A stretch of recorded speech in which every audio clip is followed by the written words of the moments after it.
जय हिंद। मैं डॉक्टर फिरोज खान, प्रवक्ता रसायन विज्ञान एएसएन इंजीनियर्स इंस्टीट्यूट। साथियों, हम लोगों ने अपने पिछले वीडियो में पृष्ठ रसायन यूनिट से टॉपिक पढ़ा था एंजाइम उत्प्रेरण, और आज की क्लास में मैं आपको टॉपिक पढ़ाने वाला हूं एंजाइम उत्प्रेरकों की क्रियाविधि और एंजाइम उत्प्रेरकों के कुछ विशिष्ट उदाहरण।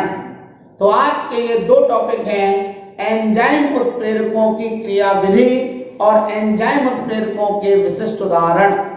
साथियों, अगर आपने अब तक हमारे चैनल को सब्सक्राइब नहीं किया है तो सबसे पहले आप इसे सब्सक्राइब करें और वीडियो को लाइक करें।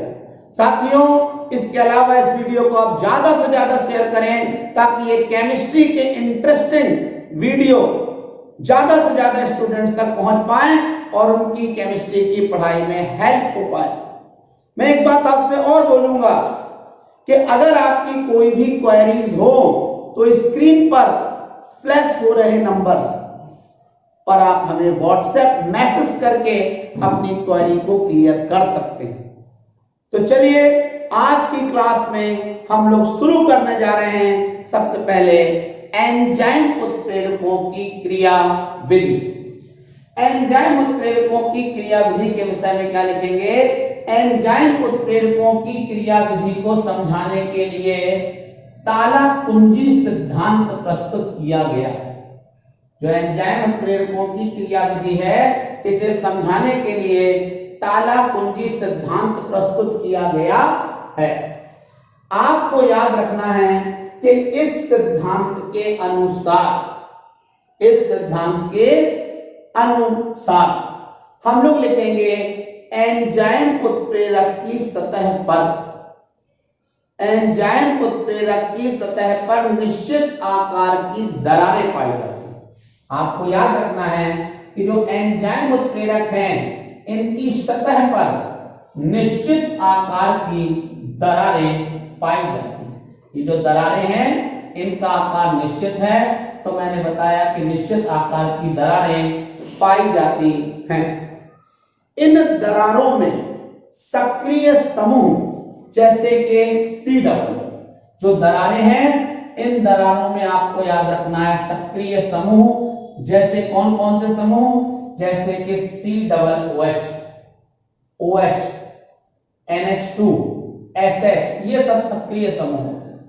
तो इन दरारों में सक्रिय समूह जैसे C double OH, NH2, SH आदि पाए जाते हैं।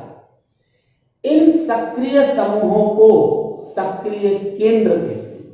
ये जो सक्रिय समूह आपको दिख रहे हैं, इन सक्रिय समूहों को हम क्या बोलने लगते हैं? सक्रिय केंद्र कहते हैं। इन सक्रिय समूहों को क्या बोलते हैं हम लोग? सक्रिय केंद्र कहते हैं। आपको याद रखना हैगा कि एंजाइम और क्रियाकारक, जब एंजाइम और क्रियाकारक एक दूसरे के पूरक होते हैं, आपको याद रखना है कि जो एंजाइम है और जो क्रियाकारक होते हैं, क्रियाकारक के अंदर, तो एंजाइम और क्रियाकारक एक दूसरे के पूरक होते हैं।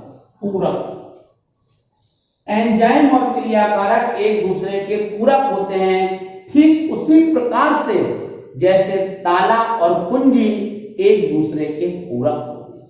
मैंने बोला एंजाइम और क्रियाकारक एक दूसरे के पूरक होते हैं, ठीक उसी प्रकार से जैसे ताला और कुंजी एक दूसरे के पूरक होते हैं। जैसे ताला और कुंजी क्या होते हैं? एक दूसरे के पूरक होते हैं। जब एंजाइम E क्रियाकारक S के संपर्क में आता है, मैंने बोला कि जब एंजाइम E क्रियाकारक S के संपर्क में आता है, क्रियाकारक S के संपर्क में आता है, तो जब एंजाइम E क्रियाकारक S के संपर्क में आता है तो एक अस्थायी संकर यौगिक ES बनता है। तो एक अस्थायी संकर यौगिक आप देख सकते हैं, यह अस्थायी संकर यौगिक है ES। तो ये अस्थायी संकर यौगिक ES बनाता है और ये जो अस्थायी संकर यौगिक ES है ये अपघटित होकर, क्या होकर, आपको याद रखना है, अपघटित होकर, ये अपघटित होकर उत्पाद में बदल जाता है। पी का मतलब उत्पाद है, प्रोडक्ट। ये अपघटित होकर उत्पाद में बदल जाता है और एंजाइम ई क्रिया के अंत में पुनः स्वतंत्र हो जाता है। तो हमने क्या बताया, एक बार फिर से समझते हैं। एंजाइम उत्प्रेरकों की क्रिया विधि को समझाने के लिए ताला कुंजी सिद्धांत प्रस्तुत किया गया। इस सिद्धांत के अनुसार एंजाइम उत्प्रेरक की सतह पर निश्चित आकार की दरारें पाई जाती हैं। ये सिद्धांत कह रहा है कि जो एंजाइम उत्प्रेरक हैं उनकी सतह पर निश्चित आकार की दरारें पाई जाती हैं। इन दरारों में सक्रिय समूह, इन दरारों में सक्रिय समूह जैसे COOH, OH, NH2, SH आदि पाए जाते हैं। इन सक्रिय समूहों को सक्रिय केंद्र कहते हैं। एंजाइम और क्रियाकारक एक दूसरे के पूरक होते हैं। जो एंजाइम और क्रियाकारक हैं वो एक दूसरे के पूरक होते हैं। ठीक उसी प्रकार से जैसे ताला और चाबी, चाबी मतलब कुंजी, एक दूसरे के पूरक होते हैं। जब एंजाइम की क्रियाकारक S के साथ में क्रिया करता है या इसके संपर्क में आता है तो एक अस्थायी संकर यौगिक ES प्राप्त होता है और ये जो ES है ये अपघटित होकर उत्पाद में बदल जाता है। P मतलब उत्पाद, प्रोडक्ट, उत्पाद में बदल जाता है और एंजाइम क्रिया के अंत में स्वतंत्र हो जाता है। इस बात को हम डायग्राम से भी समझा सकते हैं। हमने मान लिया कि ये हमारे पास कुंजी है और ये हमारे पास आधार अणु, इस कुंजी को हमने मान लिया एंजाइम, ये ई है, ई मतलब एंजाइम। और मैंने बताया कि ये जो है ये आधार अणु है। आधार अणु मतलब क्रियाकारक, एस जिसे हमने माना, एस क्रियाकारक। तो अब क्या होगा कि ये एंजाइम में क्रियाकारक है। जब ये दोनों एक दूसरे के संपर्क में आएंगे, एक दूसरे से क्रिया करेंगे, तो क्रिया करके ये क्या बनाएंगे, अस्थायी संकर यौगिक ES बनाएंगे। इस तरीके का आप देख लें ध्यान से। तो ये अस्थायी संकर यौगिक ES बनाएंगे इस तरीके से। ये देख सकते हैं आप ध्यान से, इस तरीके से ये इन्होंने अस्थायी संकर यौगिक ES बनाएंगे। ये बना एक दूसरे में देखिए फिट हो गए। तो ये बना अस्थायी संकर यौगिक ES, ये अस्थायी, ठीक है ना। और क्रिया के अंत में अब क्या होगा, ये जो संकर यौगिक ES बना है ये अपघटित हो जाएगा, एंजाइम अलग हो जाएगा और याद रखना है जो उत्पाद था वो हमें अलग, इस तरीके से ये आ गया हमारे पास प्रोडक्ट P। तो यानी कि एंजाइम अलग हो गया और हमें उत्पाद P प्राप्त हो जाता है। तो अगर हम लोग एक बार फिर से लास्ट बार, बिल्कुल अंतिम बार समझ रहे हैं एंजाइम उत्प्रेरकों की क्रियाविधि, पूरा कंसंट्रेशन लगाकर आप इसको देखें कि एंजाइम उत्प्रेरकों की क्रियाविधि को समझाने के लिए सबसे महत्वपूर्ण सिद्धांत जो है उसका नाम है ताला कुंजी सिद्धांत। इस सिद्धांत के अनुसार उत्प्रेरक की सतह पर, एंजाइम उत्प्रेरक की सतह पर निश्चित आकार की दरारें पाई जाती हैं। इन दरारों को हम सक्रिय, इन दरारों में सक्रिय समूह जैसे कि COOH, OH, NH2, SH आदि पाए जाते हैं। इन सक्रिय समूहों को हम सक्रिय केंद्र भी कहते हैं। ये जो सक्रिय समूह हैं, इन सक्रिय समूहों को सक्रिय केंद्र भी कहते हैं। एंजाइम और क्रियाकारक के अणु एक दूसरे के पूरक होते हैं, ठीक उसी प्रकार से जैसे ताला और कुंजी एक दूसरे के पूरक होते हैं।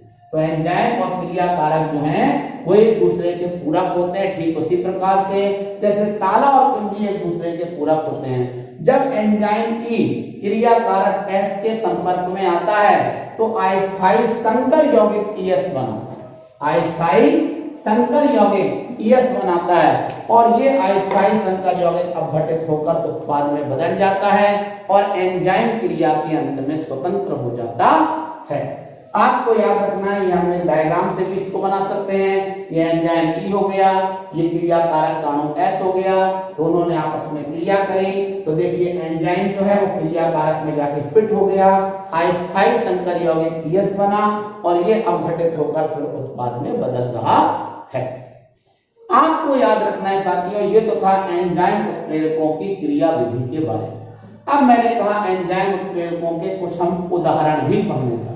तो एंजाइम उत्प्रेरकों के उदाहरण कौन कौन से हैं, चलिए आइए हम लोग। तो आपको मैं बता रहा था कि इस क्रिया को उत्प्रेरित कौन सा एंजाइम करता है, इनवर्टेज। जो इनवर्टेज एंजाइम है वो इस क्रिया को उत्प्रेरित करता है। इसी प्रकार से जब हम लोग ग्लूकोज फ्रक्टोज से अल्कोहल बनाते हैं, ठीक है ना, जैसे C6H12O6 ये ग्लूकोज फ्रक्टोज का फॉर्मूला है, इससे हम क्या बना रहे हैं, अल्कोहल C2H5OH। तो मैं आपको बता दूं कि इस क्रिया में जाइमेज एंजाइम जो है जाइमेज एंजाइम वो इस क्रिया को उत्प्रेरित करता है। इसी प्रकार से अगर हम लोग दूध से दही बनाते हैं तो आपको याद रखना है कि दूध से दही बनाने की क्रिया में लैक्टिक बेसिलाई एंजाइम कार्य करता है। लैक्टिक बेसिलाई, तो दूध से दही बनाने की क्रिया में कौन सा एंजाइम इस क्रिया को उत्प्रेरित करता है, आपको याद रखना है कि लैक्टिक बेसिलाई एंजाइम इस क्रिया को उत्प्रेरित करता है।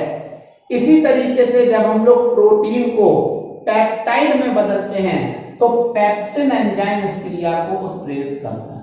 जब हम लोग प्रोटीन को पेप्टाइड में बदलते हैं तो इस क्रिया को कौन उत्प्रेरित करता है, आपको याद रखना है पेप्सिन एंजाइम जो है वो इस क्रिया को उत्प्रेरित करता है। इसी प्रकार से जब हम लोग प्रोटीन को अमीनो अम्ल में बदलते हैं तो ट्रिप्सिन एंजाइम इस क्रिया को उत्प्रेरित करता है। तो जब हम लोग प्रोटीन को किसमें बदलते हैं, एमिनो अम्ल में बदलते हैं, एमिनो अम्ल में बदलते हैं तो जो ट्रिप्सिन एंजाइम होता है वो इस क्रिया को उत्प्रेरित करता है। तो आपने देखा कि जब सुक्रोज का हम लोग प्रतीपन कराएंगे तो इस क्रिया को कौन उत्प्रेरित करता है, इनवर्टेज एंजाइम। जब हम लोग ग्लूकोज फ्रक्टोज से अल्कोहल बनाएंगे, शराब बनाएंगे तो इस क्रिया को उत्प्रेरित करेगा जाइमेज एंजाइम। अगर हम लोग दूध को दही में बदलेंगे तो इस क्रिया को उत्प्रेरित करता है लैक्टिक बेसिलाई एंजाइम। अगर हम लोग प्रोटीन को पेप्टाइड में बदलेंगे तो इस क्रिया को उत्प्रेरित करता है पेप्सिन एंजाइम। और अगर हम लोग प्रोटीन को अमीनो अम्ल में बदलेंगे तो इस क्रिया को उत्प्रेरित करता है ट्रिप्सिन एंजाइम। तो साथियों, आपको हमारा वीडियो कैसा लगा हमें कमेंट बॉक्स में आकर जरूर बताएं। इसके अलावा आज की क्लास को स्टॉप करते हैं। जय हिंद, जय भारत।